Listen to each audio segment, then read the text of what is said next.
அனைவருக்கும் வணக்கம். இன்றைய பதிவில் நம்ம பார்க்கக்கூடிய லேண்ட்மார்க் ஜட்ஜ்மெண்ட் என்ன அப்படின்னு பார்த்தீங்கன்னா, Urmila Dixit versus Sunil Saran Dixit and others அப்படின்னு சொல்லக்கூடிய சுப்ரீம் கோர்ட் ஜட்ஜ்மெண்ட். ஜனவரி 2025 கொடுக்கப்பட்ட இந்த சுப்ரீம் கோர்ட் ஜட்ஜ்மெண்ட் எதை பற்றிய ஜட்ஜ்மெண்ட் அப்படின்னு பார்த்தீங்கன்னா, வயதான பேரண்ட்ஸ் அவங்க குழந்தைங்களுக்கு எழுதி கொடுத்த சொத்து திரும்ப அந்த குழந்தைங்க பேரண்ட்ஸை சரியாக கவனிச்சிக்கல அப்படின்னா அந்த சொத்தை திரும்ப எழுதி வாங்கிக்க முடியுமா அப்படின்றத பற்றிய ஜட்ஜ்மெண்ட் தான் இந்த கேஸ். இந்த கேஸோட பேக்ரவுண்ட் என்ன அப்படின்னு பார்த்தீங்கன்னா, ஒரு வயசான பேரண்ட்ஸ் இருக்காங்க. அந்த அம்மாவுக்கு கொஞ்சம் சொத்துக்கள் இருக்குது. அப்போ அந்த வயசான அம்மா என்ன பண்ணுறாங்க, கொஞ்சம் சொத்தில் ஒரு சொத்தை அவங்க பையனுக்கு எழுதி வைக்கிறாங்க 2019. அவங்க எழுதி கொடுத்த அந்த கிஃப்ட் டீடில் என் பையன் என்னை வயதான காலத்தில் பார்த்துக்கணும் அப்படின்னு சொல்லி மென்ஷன் பண்ணிடுறாங்க. மேலும் ஒரு ப்ராமிசர் நோட்டையும் எழுதி வாங்குறாங்க, லைஃப் லாங்காக என்னையும் என்னுடைய கணவரையும் என்னுடைய மகன் டேக் கேர் பண்ணிக்கணும் அப்படின்னு சொல்லி. ஸோ நாட்கள் போகுது, குடும்பத்தில் பிரச்சனைகள் வர ஆரம்பிக்குது.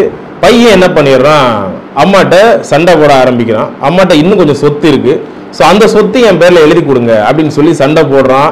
ஒரு காலகட்டத்தில் அவங்கள அடிக்கவும் முயற்சி பண்ணுறான்.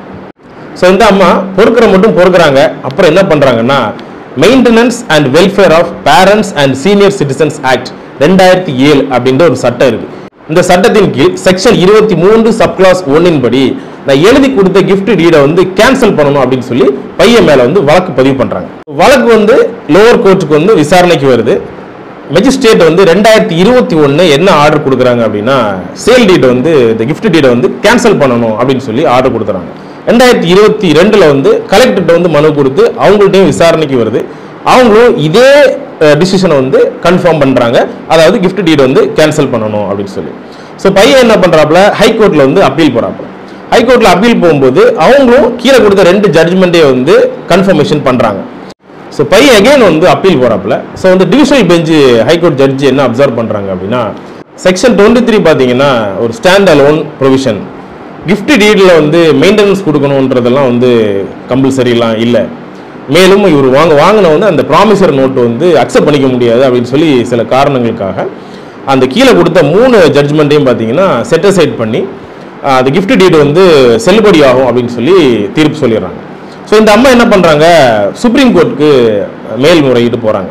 சுப்ரீம் கோர்ட் எல்லாமே அப்சர்வ் பண்ணிட்டு என்ன சொல்கிறாங்க அப்படின்னா, சீனியர் சிட்டிசன்ஸ் ஆக்டே பார்த்தீங்கன்னா வயசானவங்களுக்காக உருவாக்கப்பட்ட ஒரு சட்டம். ஸோ இதில் அதை இன்டர்பிரேட் பண்ணும்போது வயசானவங்களுக்கு முடிஞ்ச வரைக்கும் ஃபேராக தான் இன்டர்பிரேட் பண்ணணும். ஸ்ட்ரிக்டாக அதை லாவை கடைபிடிக்கிறேன்ற பேரில் ஹைகோர்ட் தவறான முடிவை கொடுத்துட்டாங்க அப்படின்னு சொல்லியிருந்தாங்க. மேலும் அந்த கிஃப்ட் டீட்லையும் ப்ராமிசரி நோட்லையும் பையன் மெயின்டைன் பண்ணணும், தன்னுடைய தாயும் தந்தையும் இறுதி காலத்தில் மெயின்டைன் பண்ணணுன்றது மென்ஷன் பண்ணியிருக்கு.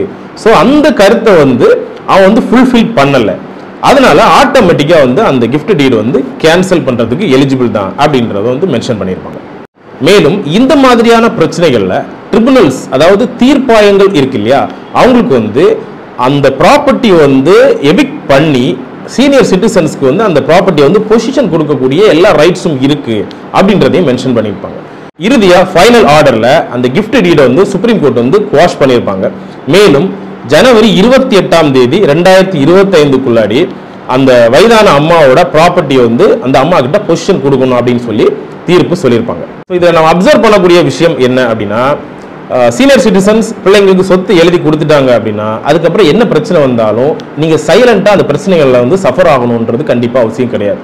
நீங்கள் எழுதி கொடுத்தும்போது அந்த கண்டிஷன் உங்கள் பிள்ளைகள் ஃபுல்ஃபில் பண்ணாத விஷயத்தில் கண்டிப்பாக உங்கள் ப்ராப்பர்ட்டி நீங்கள் திரும்ப வாங்கிக்கலாம். இது மூலியமா சுப்ரீம் கோர்ட் சீனியர் சிட்டிசன்ஸோடைய டிக்னிட்டியும் செக்யூரிட்டியும் காக்கிறதுக்காக அவங்க பக்கம் துணை நிற்குது அப்படின்றத நம்ம புரிஞ்சிக்க முடியும். உங்க எல்லாருக்குமே ஒரு டவுட் வரும், கிஃப்ட் டீட்ல அந்த அம்மா மென்ஷன் பண்ணியிருப்பாங்க இந்த பையன் லைஃப் லாங்கா என்ன பார்த்துக்கணும் அப்படின்னு சொல்லி. ஸோ இன் கேஸ் நீங்க அந்த கிஃப்ட் டீட்ல மென்ஷன் பண்ணல அப்படின்னா அந்த சொத்தை நீங்க திரும்ப வாங்கிக்க முடியுமா அப்படின்னு சொல்லி கண்டிப்பா உங்களுக்கு ஒரு கேள்வி வரும். இந்த டவுட்டுக்கு சுப்ரீம் கோர்ட் 2022 ஒரு கேஸ்ல ஆன்சர் கொடுத்திருப்பாங்க.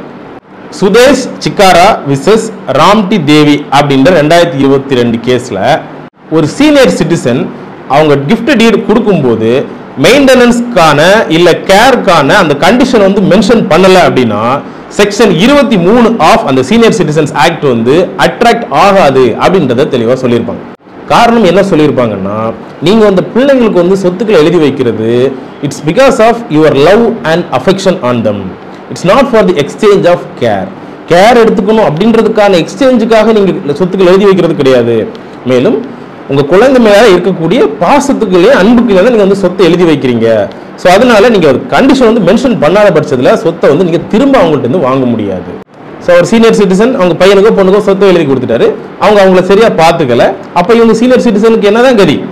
இதுக்கும் ஒரு தீர்வு இருக்குங்க.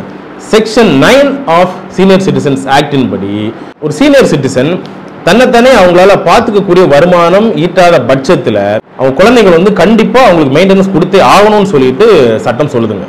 மேலும் அவங்க பேரண்ட்ஸ் வந்து ஹராஸ்மெண்டோ இல்லை இல் ட்ரீட்மெண்டோ பண்ணக்கூடிய பட்சத்தில் இந்த சட்டத்தின்படி அவங்க மேல வழக்கும் பதிவு பண்ண முடியும். சீனியர் சிட்டிசன் சைட்ல இருந்து நம்ம சொல்லக்கூடிய ஒரு விஷயம் என்ன அப்படின்னா, உங்க குழந்தைங்களுக்கு நீங்க ஃபியூச்சர்ல சொத்து எழுதி வைக்கக்கூடிய பட்சத்தில் என்னுடைய குழந்தை வந்து என்னுடைய மெயின்டெனன்ஸ் வந்து அவன் வந்து என்னுடைய லைஃப் லாங் வரைக்கும் டேக் கேர் பண்ணிக்கணும் அப்படின்ற ஒரு வார்த்தையை வந்து நீங்க வந்து அந்த டீட்ல மென்ஷன் பண்றதுனால ஒருவேளை ஃபியூச்சர்ல உங்களுக்கு ஏற்படக்கூடிய பெரிய பிரச்சனையில இருந்து நீங்க வந்து காப்பாற்றப்பட முடியுங்க. மேலும் குழந்தைங்க சைட்ல இருந்து நம்ம சொல்லிக்கக்கூடிய விஷயம் என்ன அப்படின்னா, சொத்தை வந்து பேரண்ட்ஸ் நம்ம எழுதி வாங்கினதுக்கு அப்புறமா லவ், கேர், அஃபெக்ஷன், ரெஸ்பான்சிபிலிட்டி எல்லாமே அதுக்கப்புறம் நம்ம இக்னோர் பண்ணிடலாம் அப்படின்ட்டு மட்டும் தயவு செஞ்சு நினைக்காதீங்க. இந்த கேஸோட எக்ஸ்பிளனேஷன் உங்களுக்கு பிடிச்சிருந்தது அப்படின்னா நம்ம சேனலை வந்து சப்ஸ்கிரைப் பண்ணுங்க. இன்னொரு பதிவில் சந்திக்கலாம். நன்றி.